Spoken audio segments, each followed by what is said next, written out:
managers fail in planning. Among the most important reasons for ineffective planning are the following. Number 1.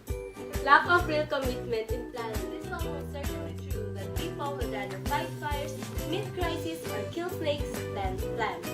It is because such activities seem more important and more interesting than planning. This means that management needs a climate that forces people to plan. Number 2. Interchanging planning studies with plan. Nothing is planned unless it includes a decision of some kind. Yet, many organizations and people believe they have planning and all they have are planning. Number 3. Failure to develop and implement sound strategies. As we found in the previous chapter of this book, strategies are the kinds of plan that gives unified direction to the enterprise's planning efforts.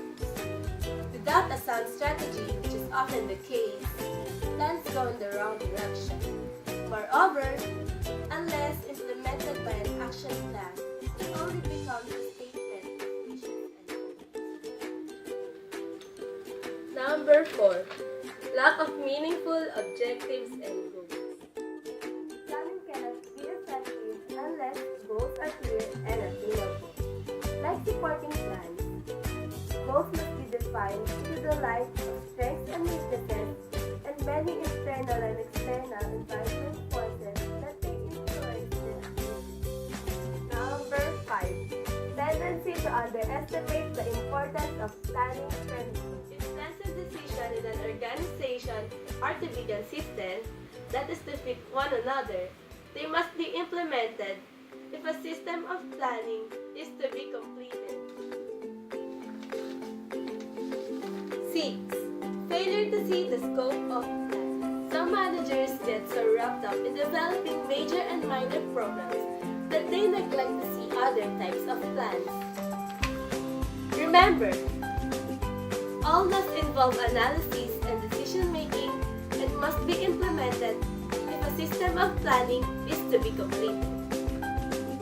7. Failure to see planning as a rational process. Planning is practical exercise in rationalization.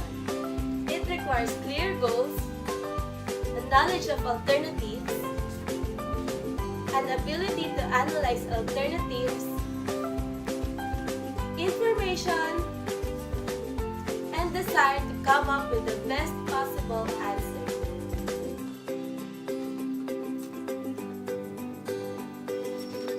Number 8.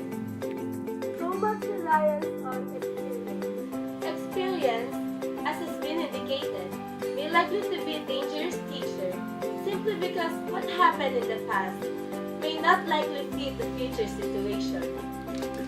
9. Failure to use the principle of limiting factors. It would be recalled that this principle requires managers to search for those factors that would make the most problem situation. Remember, there are so many variables that no one can solve for all of them. 10. Lack of top management support. Planning is not likely to be very effective if the top management does not believe in it, encourage it, or make necessary decisions that will allow its subordinates to make their plans. 11. Lack of clear delegation. It is obviously very difficult for people to plan if they do not know what their jobs are and if they do not have clear authority to make decisions. 12. Lack of adequate control techniques and information. Since the task of managerial control is to follow up plans and to assure that these are actually succeeding, planning can be difficult but effective unless the people responsible for this know how well they are working.